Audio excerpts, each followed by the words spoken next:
सत्य ही कहा गया है कि जब इंसान के पास अचानक से पैसा आ जाता है तो उसके तरह तरह के सपने बन जाते हैं और फिर इंसान सपनों को पूरा करने के लिए किसी भी हद तक जाने को तैयार हो जाता है। जब तक वह होश में आता है तब तक काफी देर हो चुकी होती है, जिसकी वजह से ना कितनों की जिंदगी बर्बाद और तबाह हो जाती है। आज की कहानी में भी ऐसा ही होता है। नमस्कार, आदाब, श्रीकाल। मैं मनोज पिच और आप देख रहे हैं स्टोरी आजम। आज की जो सच्ची घटना मैं आपको सुनाने जा रहा हूँ, यह घटना उत्तर प्रदेश के जिला मुरादाबाद के कस्बे कांठ की है। इसी कांठ कस्बे का रहने वाला है इदरीस खान, की उम्र है लगभग 40 वर्ष।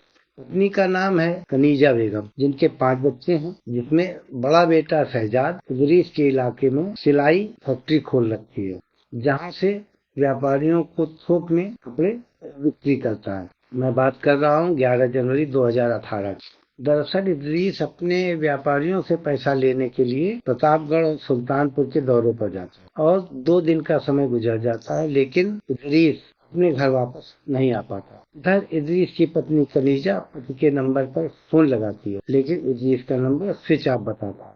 इसके बाद इदरीस का बेटा शहजाद को जितने भी जानने वाले होते हैं सबके नंबरों पर फोन करता है और अपने अब्बू के बारे में पूछताछ करता है, लेकिन इदरीस का कहीं कुछ भी पता नहीं चलता है। जब शहजाद को फैक्ट्री से मालूम होता है कि उसके पिता प्रतापगढ़ और सुल्तानपुर में व्यापारियों से पैसा लेने के लिए गए थे, क्योंकि जितने भी व्यापारी होते हैं सबका रिकॉर्ड फैक्ट्री में होता है। शहजाद फैक्ट्री में जाता है और प्रतापगढ़ और सुल्तानपुर वाले व्यापारियों के फोन नंबर लेकर अब्बू के बारे में पूछताछ करता है। दोनों व्यापारी शहजाद को एक ही जवाब देते हैं कि 11 तारीख को इदरीस हमारे पास आया था, हमारे पास से 5 लाख रुपए कैश लेकर 13 तारीख को यहाँ से वापस चला गया। रुपए 5 लाख की बात सुनकर शहजाद परेशान हो जाता है और उसे यह डर सताने लगता है कि कहीं उसके अब्बू के साथ कुछ गलत ना हो गया हो। इसलिए शहजाद अपने अम्मी के साथ थाने में अब्बू की गुमशुदगी की रिपोर्ट दर्ज करा देता है। पुलिस रिपोर्ट दर्ज करने के बाद इदरीस की तलाश करना शुरू कर देती है। पुलिस तमाम कोशिशों के बावजूद इदरीस का जब कुछ भी पता नहीं लगा पाती, तो पुलिस इदरीस के मोबाइल नंबर की लास्ट लोकेशन व कॉल डिटेल निकालती है। उसके मोबाइल की आखिरी लोकेशन 13 जनवरी को अमरोहा जिले के अंतर्गत रामपुर कला गांव की दिखती है। पुलिस जब कॉल डिटेल्स चेक करती है तो मालूम होता है कि उसमें एक ऐसा नंबर था जिस पर इदरीस के नंबर पर 13 तारीख को 50 बार कॉल किया गया। पुलिस जब उस नंबर का डिटेल निकालती है तो मालूम होता है कि यह नंबर किसी फरीदा बेगम के नाम पर रजिस्टर्ड है और यह फरीदा बेगम कोई और नहीं बल्कि इदरीस के ही पड़ोस की रहने वाली है। फरीदा के पति का नाम आरिफ है, जो साइकिल मैकेनिक का काम करता है। पुलिस को जैसे ही डिटेल्स मिलती है तुरंत फरीदा को पकड़कर थाने ले आता और फरीदा से इदरीस के बारे में पूछताछ शुरू कर दी। उधर फरीदा पुलिस के सामने टूट जाती है और सच्चाई कबूल कर लेती है।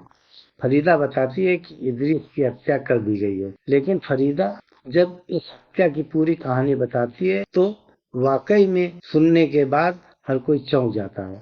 दरअसल इस कहानी की शुरुआत होती है घटना से ठीक लगभग 2 साल पहले, जब वह इदरीस की फैक्ट्री में काम करने के लिए जाती। फरीदा बेगम बेहद ही खूबसूरत थी। फैक्ट्री में काम के दौरान इदरीस की नियत फरीदा पर खराब हो जाती। इसके बाद से इदरीस जब भी अपनी फैक्ट्री में जाता फरीदा से बातचीत ही नहीं करता, बल्कि कंपनी में जितने भी एम्प्लॉय होते हैं उन सबसे ज्यादा सैलरी फरीदा को देने लगता है। काफी आवभगत भी करने लगता है। इसे देख करके फरीदा को भी समझने में देर नहीं लगती है कि इदरीस उसे पसंद करने लगा है। आखिरकार इदरीस की मेहनत एक दिन रंग लाती है और फिर इदरीस और फरीदा के बीच में अवैध संबंध शुरू हो जाते हैं। दोनों के बीच में जैसे ही अवैध संबंध शुरू होते हैं, इस बात की जानकारी फरीदा के पति के साथ साथ इदरीस के भी घर परिवार वालों को मालूम हो जाती है। यह सिलसिला लगभग 1.5 सालों तक चलता रहता है। हालांकि इदरीस के घर परिवार वाले उसे काफी समझाने की कोशिश करते हैं, लेकिन जैसे जैसे समय गुजरने लगता है इदरीस फरीदा से बेपनाह मोहब्बत करने लगता है। इस बात की जानकारी जब फरीदा के पति आरिफ को मालूम होती है तो वह पत्नी को काफी समझाते हुए कहता है कि जो तुम कर रही हो वह सब छोड़ दो, क्योंकि इस वजह से समाज में मेरी काफी बदनामी हो रही है। आरिफ की इतनी हैसियत भी नहीं थी कि वह डायरेक्ट जाकर इदरीस से बातचीत कर सके, इसलिए आरिफ अपनी पत्नी को ही समझाने की कोशिश करता है। लेकिन फरीदा इसके बावजूद पति की बात नहीं मानती है और अक्सर इदरीस से मुलाकात करती है। लगभग 5 महीने का जब समय गुजर जाता है, फरीदा एक और बेटे को जन्म देती। जैसे उसका तीसरा बच्चा इस दुनिया में आता है, इदरीस कहता है कि यह बेटा तुम्हारे पति आरिफ का नहीं है बल्कि मेरा है। यह बात पड़ोसी की भी जान जाते हैं, पर जैसे ही कुछ दिन और समय गुजरता है, घटना से ठीक लगभग 15 दिन बाद एक दिन रात्रि के वक्त इदरीस फरीदा के नंबर पर फोन करता है।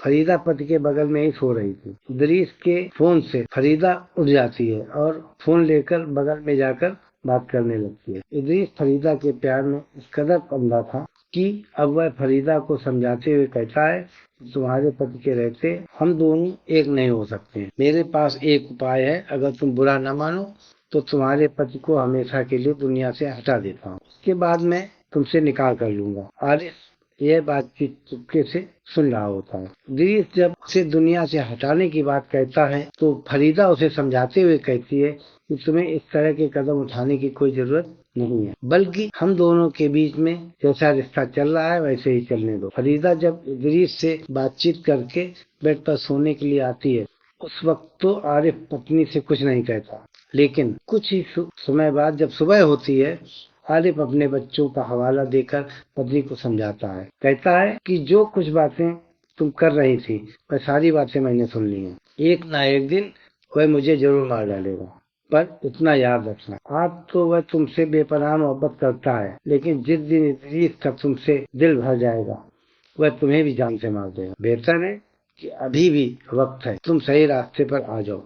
अब अपने बच्चों का हवाला देकर तरह तरह की बातें कहकर आरिफ अपनी पत्नी को समझाता है। तब जाकर के फरीदा की आंख खुलती है। आरिफ पत्नी को समझाते हुए कहता है कि एक ना एक दिन इदरीस मुझे जरूर मार डालेगा। इससे पहले कि इदरीस मुझे मार डाले, मैं ही इदरीस को खत्म कर देता हूँ, लेकिन इसमें तुम्हें मेरा साथ देना होगा। फरीदा पति की बात मान लेती है और फिर फरीदा पति आरिफ दोनों मिलकर के इदरीस को इस दुनिया से हटाने का षड्यंत्र रचते हैं। आरिफ अपनी पत्नी से कहता है कि मेरे बुलाने पर इदरीस कभी भी नहीं आएगा, बल्कि तुम इदरीस के नंबर पर फोन करो और उसे मिलने के लिए बुलाओ। उसे कहना कि जो कुछ भी तुम दोनों के बीच में चल रहा है वह सब कुछ मुझे मालूम है। उससे कह दो कि मेरा पति मुझे तलाक देना चाहता है, लेकिन इससे पहले एक बार तुमसे बातचीत करना चाहता है। जब वह मिलने के लिए आएगा हम उसका काम तमाम कर देंगे। फरीदा पति से कहती है कि इदरीस प्रतापगढ़ और सुल्तानपुर के व्यापारियों से पैसा लेने के लिए गया है। जैसे ही बाहर जाने की बात कहती है, आरिफ पत्नी को समझाते हुए कहता है, इससे बढ़िया मौका हमारे पास नहीं हो सकता। तुम तुरंत इदरीस के नंबर पर फोन करो और उसे मिलने के लिए बुलाओ। 13 तारीख को सुबह सुबह जब फरीदा इदरीस के नंबर पर फोन करती है, तभी वह अपने घर से के लिए रवाना हुआ होता है। लेकिन इदरीस जब उधर से रवाना होता है, अपना मोबाइल साइलेंट मोड पर रखकर पॉकेट में रख लेता है। उधर फरीदा लगातार इदरीस के नंबर पर फोन करती है, लेकिन इदरीस को मालूम ही नहीं चलता। जैसे ही वह बस अड्डे पर आकर के उतरता है, मोबाइल बाहर निकालता है तो देखता है कि उसके मोबाइल पर फरीदा ने लगभग 50 बार फोन किया था, जिसे देख करके इदरीस भी एकदम से परेशान हो जाता है कि आखिर फरीदा ने उससे नंबर पर इतनी बात कॉल क्यों किया।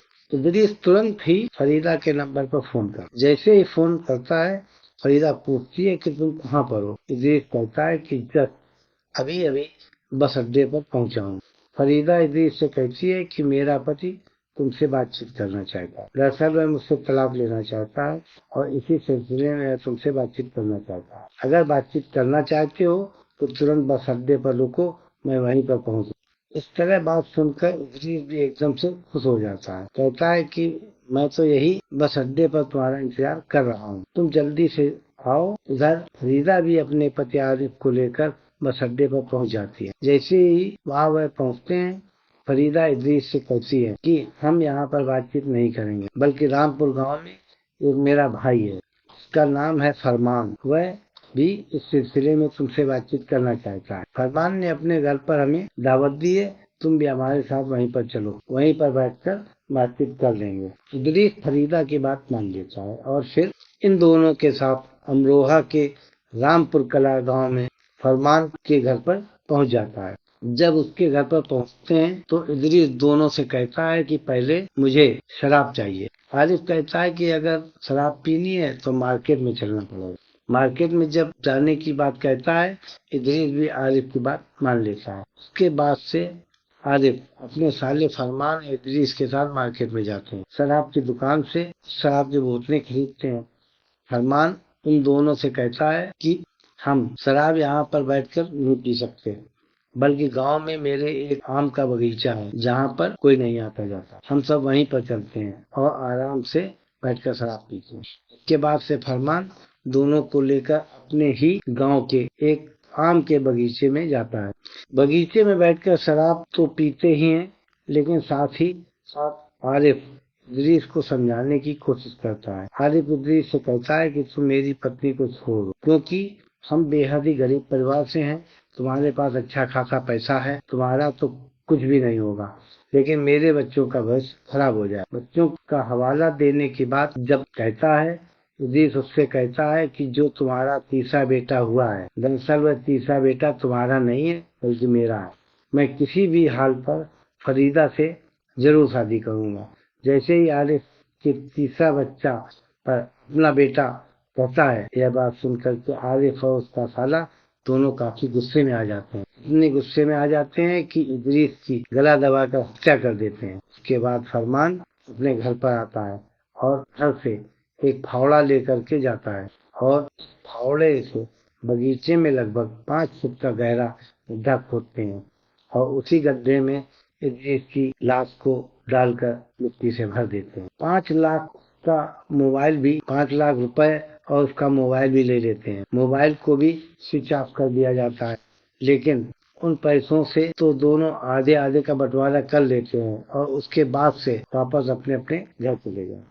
वाकई में फरीदा जब यह पूरी कहानी पुलिस वालों को बताती है, पुलिस फरीदा से तहरीर पर उसके पति भाई को भी कस्टडी में लेकर आती है और फिर इन तीनों को बताए हुए जगह पर पुलिस इदरीस डेड बॉडी बाहर निकलवाती है। इदरीस की डेड बॉडी को पोस्टमार्टम के लिए भेज देती है और फिर इन तीनों पर गंभीर धाराओं में मुकदमा दर्ज कर अगले दिन जिला अदालत में पेश करती है, जहां से इन तीनों को जेल भेज दिया जाता है।